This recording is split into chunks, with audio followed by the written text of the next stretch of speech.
América Latina, olha só. Opa. A América Latina tem de reagir em caso de golpe no Brasil, diz Gabriel Boric. A gente sabe muito bem o que significa golpe no Brasil, no terminologia do presidente chileno. O presidente chileno concedeu uma entrevista à revista Time. Né? O presidente do Chile, Gabriel Boric, disse que a América Latina tem de reagir em conjunto, hein, pessoal, a um suposto golpe de Estado no Brasil. Boric deu a declaração em entrevista à revista Time, publicada nesta quarta-feira, dia 31, ao ser interpelado por uma jornalista sobre o que os brasileiros deveriam fazer caso o presidente Jair Bolsonaro não aceitasse os resultados das eleições na hipótese de perdê-las. Abre aspas. Foi muito esperançoso ver que muitas pessoas assinaram a Carta pela Democracia, documento que já conta com 1 milhão de assinaturas, observou Boric. Foi um sinal poderoso da sociedade civil brasileira se houver uma tentativa de golpe, como aconteceu, por exemplo, com a Bolívia, onde se acusou de fraude, mas sem provas. A América Latina tem de reagir em conjunto para colaborar na prevenção. O chileno se referiu ao manifesto organizado pela Faculdade de Direito da Universidade de São Paulo, a USP. A carta foi lida em um ato com a participação de juristas, artistas, políticos e movimentos sociais na USP, além de contar com a presença de atos favoráveis ao ex-presidente Lula. Né? Divulgado como um evento apartidário, a leitura da carta o ato de leitura da Carta para a Democracia na Universidade de São Paulo registrou atos políticos pró-Lula ao ser lida no início de agosto deste ano. Apesar de não mencionar Bolsonaro, o documento defende as urnas eletrônicas, fala em risco às instituições e tece elogios aos ministros do Supremo Tribunal Federal. O documento foi assinado por petistas, tucanos, banqueiros, juristas e integrantes da classe artística. Em frente à universidade, militantes do movimento dos trabalhadores sem teto gritaram palavras de ordem contra o governo federal. Carregando o megafone, uma das lideranças afirmou que Bolsonaro é contra pobres.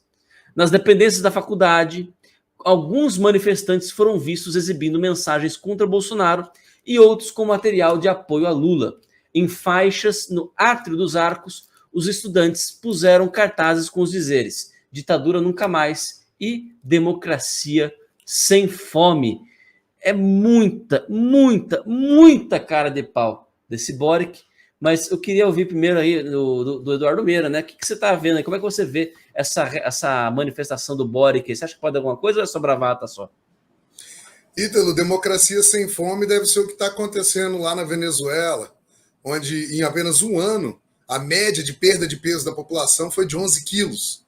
Você não vê mais gente gorda na Venezuela, com exceção do presidente, né? Porque essa é a democracia que eles gostam, democracia só para a autoridade, democracia só para o líder deles, né? Para o líder messiânico deles. E o Boric, o Ítalo, ele vai tomar um golpe, na verdade, mas vai ser um golpe democrático na cabeça agora, nesse domingo. E nesse domingo agora vai ter o referendo com relação à Constituição, né? Que o parlamento lá votou uma Constituição. Mas assim, o povo chileno votou nesse cara, né, com um índice de abstenção violento, e esse cara pegou o poder. Ele é um ex-guerrilheiro, né, queimava metrô, enfim, ele era da turma da Dilma ali, né? E ele acabou ganhando o pleito por abstenção, tá? Por ausência. Já dizia meu querido, o Afif era meu candidato lá em 89, falava: se as coisas estão ruins é pela omissão dos bons. Né? Então, foi isso que aconteceu lá, os bons se omitiram, o ruim ganhou. E aí também teve um plebiscito para saber se o povo queria uma nova Constituição. O povo disse que sim, que eles estão cansados dessa Constituição liberal, essa Constituição que salvou o Chile, que deixou o Chile ser a primeira potência. Eu acabei tirando o Eduardo Meira sem querer aqui do... Tadinho! Vou mandar um volta Meira. Hoje tá difícil, viu? Gente, vamos mandar um hashtag Volta Meira. Volta Meira. O que está acontecendo? Tá acontecendo... Eu tirei você do estúdio sem querer, Meira. Ah, foi você? É porque aqui, realmente a minha internet aqui tá parecendo a Dilma em 2014, cara. Né? Não, então um cai-cai aqui que é uma coisa de louco. Bom, eu estava falando, Ítalo, que nesse domingo agora vai ter o referendo com relação a essa Constituição, essa nova Constituição. Eles tinham uma Constituição liberal, uma Constituição, inclusive, que tem muitas das ideias do Paulo Guedes naquela Constituição, que fez o Chile se transformar numa potência econômica aqui da América do Sul, uma economia liberal, uma economia atrativa para investimentos estrangeiros. E agora eles estão fazendo uma Constituição, eles votaram uma Constituição no parlamento, com uma maioria esquerdista, eles chamam de progressista, mas a gente sabe que de progresso não tem nada. Progresso tem que ser feito com ordem, isso está na nossa bandeira, e na deles não está. Então eles colocaram esse bando de esquerdista para votar, para escrever uma nova Constituição, uma Constituição de cunho totalmente socialista, né? E a votação do referendo, né, para o povo referendar essa Constituição, será agora nesse domingo, mas aparentemente vai perder feio, porque realmente é muito larga a vantagem do não, tá, para essa Constituição agora. Isso é um desgaste para o governo, já tem vários protestos, como eu estava comentando na outra live lá no Chile. Então a gente percebe que por que o povo deixou chegar a esse ponto? Para que precisava disso? Né? E eles estão fazendo uma Constituição agora muito nos moldes dessa Constituição brasileira nossa, uma Constituição socialista que não define muito bem se é um parlamentarismo, se é um presidencialismo, e claro, tirando os direitos de propriedade, tirando, assim como o comunista bem gosta, né? Então esse daí já vai ser um golpe que ele vai levar na cara dele logo agora, isso vai dar o desgaste para o governo, e de fato o governo tem a prerrogativa de chamar outra Assembleia Constituinte para tentar refazer uma Constituição. Você vai vendo, ou seja, esse governo não vai dar em nada, assim como as bravatas do Boric não vão dar em nada. Chamaram o embaixador deles lá, depois das declarações do candidato Bolsonaro, no debate, numa sabatina do Jornal Nacional. Isso demonstra o nível de democracia deles, demonstra o nível de democracia. Como disse o ministro Tarcísio, o nosso futuro governador, quiçá nosso futuro presidente, ele disse, poxa, como é que as pessoas que estão ali defendendo ditadura da Nicarágua, ditadura na Venezuela, defendendo o regime cubano, regime da Coreia do Norte, vêm falar de democracia? O que esses caras querem falar para a gente de democracia? Então, Ítalo, pura bravata, mais um escândalozinho à la Janones, desse Boric, que ele é bem parecido com o Janones em termos de atitudes, tá? E é isso, é bravata. É aquele negócio. Hoje o Laudelino, na nossa live de manhã, ele usou um termo em latim, eu vou procurar aqui, que é assim, ó, vem pegar então, meu irmão. Vem cá, vem aqui pegar. Né? Ameaçando, a América Latina tem que intervir, chega aí. Agora fiquei curioso para saber desse termo aí. Agora, Valera, é bem interessante isso que o Eduardo está colocando, que é o seguinte, né? Você vê que quando esses grupos, né, esses governantes de esquerda começam a ter problema interno, eles começam a criar sempre o ataque externo, né? Então eles começam, né? Não, que o Bolsonaro vai dar um golpe lá no Brasil, a gente tem que, né, se mobilizar enquanto América Latina, não sei o quê. Por quê? No segundo seguinte que ele fala isso, ele vai dizer o seguinte, olha, qualquer mudança de governo agora é tentativa de desestabilizar essa frente contra o ataque à democracia, né? Então não convém agora a gente fazer esse tipo de coisa, isso aí é coisa de gente mal intencionada que quer embolar o meio de campo aí na defesa da democracia. É o mesmo papo, é sempre o mesmo papo. Agora é o seguinte, Valera, não custa lembrar, né, eu não sei o quanto você acompanha a política chilena, né, mas recentemente tivemos as eleições em que o Boric foi eleito, mas por uma margem muito apertada de um outro cara chamado José Antônio Kast. Esse José Antônio Kast, não custa lembrar a todos vocês, é um católico, pai de 10 filhos, extremamente conservador, que chamou, inclusive, o José Antônio Kast convidou, né, em 2018, né, no final de 2018, Alan dos Santos para ir lá para palestrar no Chile. Né? O Alan foi lá palestrar no Chile no final de 2018, né, a convite do José Antônio Kast. Então é um cara antenado, é um cara, né, bastante por dentro do que está acontecendo no mundo, e é um cara bem à direita.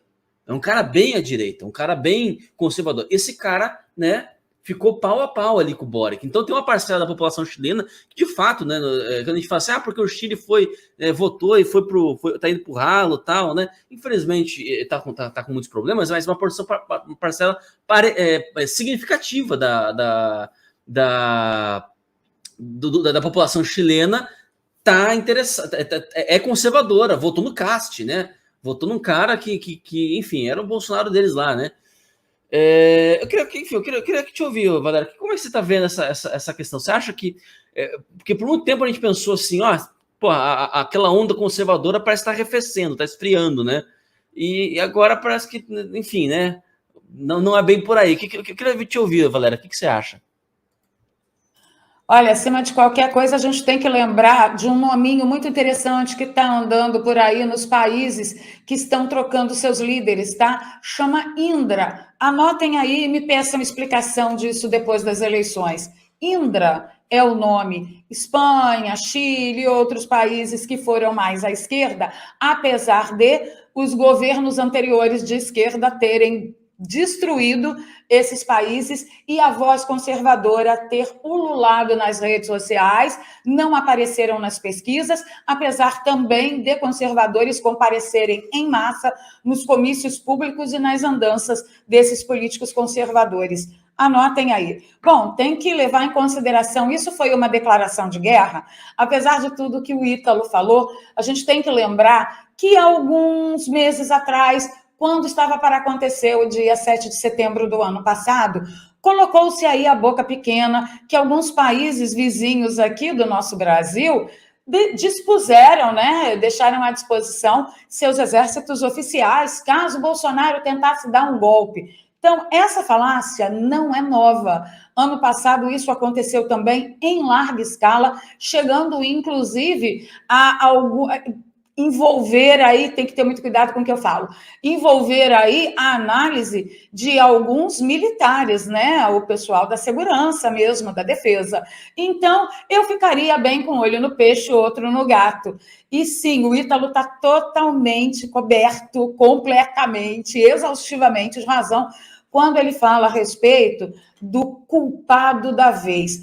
Todo líder comunista que está fechando o regime, não é? Porque ainda no Chile tem alguma liberdade, você ainda consegue rede social, você ainda consegue televisão, imprensa mais ou menos livre, inclusive a candidatura de um candidato conservador, como foi o caso que o Ítalo citou aqui.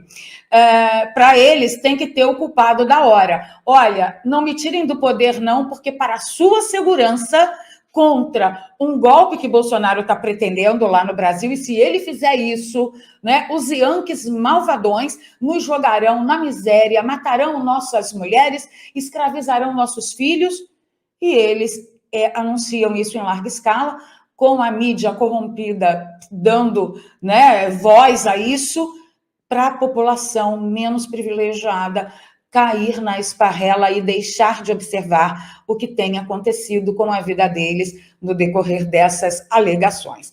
Agora, sobre ele ter assinado a Carta pela Democracia, nada nos espanta, né? Junto com os tucanos, qual é o interesse dos tucanos? É porque eles sempre foram a tal direita permitida, né? A teoria, a estratégia das tesouras. E os artistas choram pela Lei Rouanet. E os banqueiros choram por causa do Pix de Bolsonaro.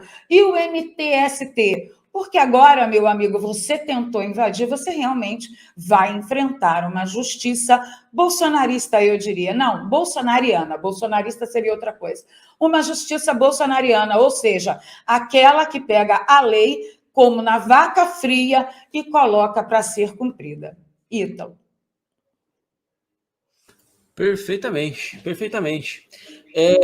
Vamos para a nossa próxima pauta aqui. Né? Acho que, enfim, essa história do Boric, né? Ele vai ter que se virar lá com os chilenos, né? O problema do Boric não é Brasil. Tomara que o Chile reaja, viu? Tomara mesmo. Tô muito esperançoso, sinceramente, porque, de maneira geral, veja bem, né? Tem um termo que a esquerda usa para descrever os conservadores, que é reacionário, né? Esse termo, óbvio, ele é pejorativo, traz conotações ruins, né? Mas na etimologia, reacionário é aquele que reage, ou seja, aquele que não age por si só, né? Ele tá ali na dele, né? Você faz alguma coisa, você vai fazer alguma revolução, ele vai lá e reage. Num certo sentido, né? Não o sentido específico que a esquerda dá, tá? Mas num certo sentido, a direita é de fato reacionária. Porque você veja, né, o pai de família, né, o comerciante, o empresário, ele não quer ficar fazendo política. Essa é a realidade. Ele não quer ficar fazendo política o tempo todo. Ele não quer viver de política como vive a esquerda, como esquerdista que respira aquilo o tempo todo, né? Ele quer o quê? Ele quer justamente, né, viver a vida dele em paz. Ele quer fazer a coisa, viver a vida dele, né, fazer o que ele tem que fazer, trabalhar, né, etc. E ir para a igreja, né, estudar, enfim. Ele quer viver o caminho dele. E ele só, em geral, ele só se interessa por política em forma de reação. Em forma de reação.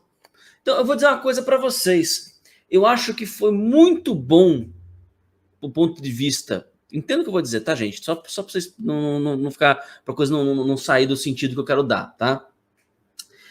Do ponto de vista do crescimento do movimento conservador...